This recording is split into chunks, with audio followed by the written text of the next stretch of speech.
ऐसी किस्मत लिखा कर आए हैं कि दूर तलक गमों के साए हैं। ऐसी किस्मत लिखा कर आए हैं कि दूर तलक गमों के साए हैं। अरे जख्म देना तो गैरों की फितरत है, हमने तो अपनों से जख्म पाए, हमने तो अपनों से जख्म पाए।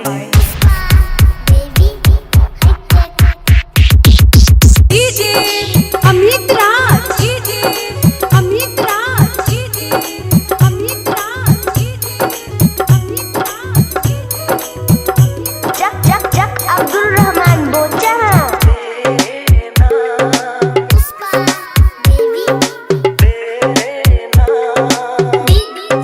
अमित राज।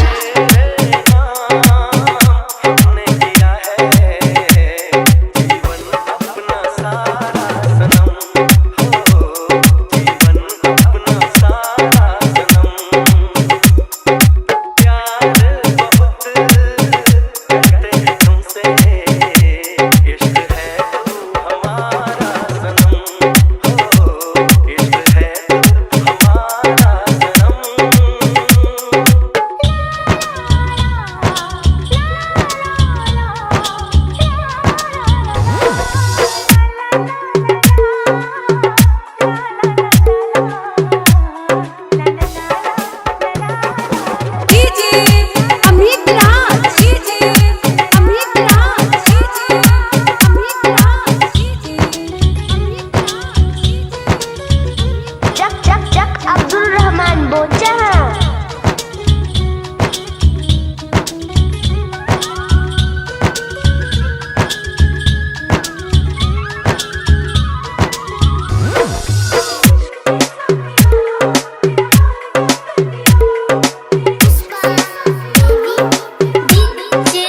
अमित राज।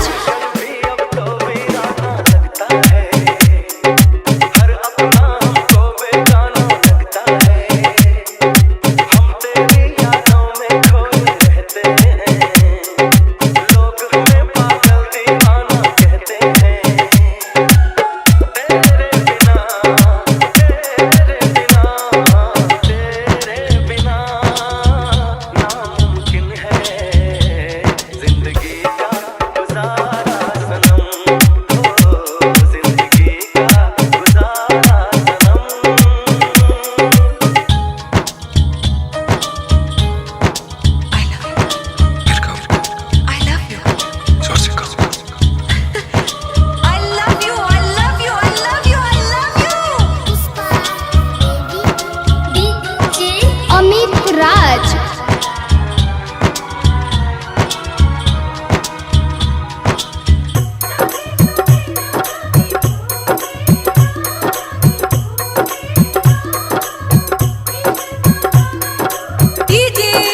अमित राज, अमित राज, अमित राज।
जक अब्दुल रहमान बोचा।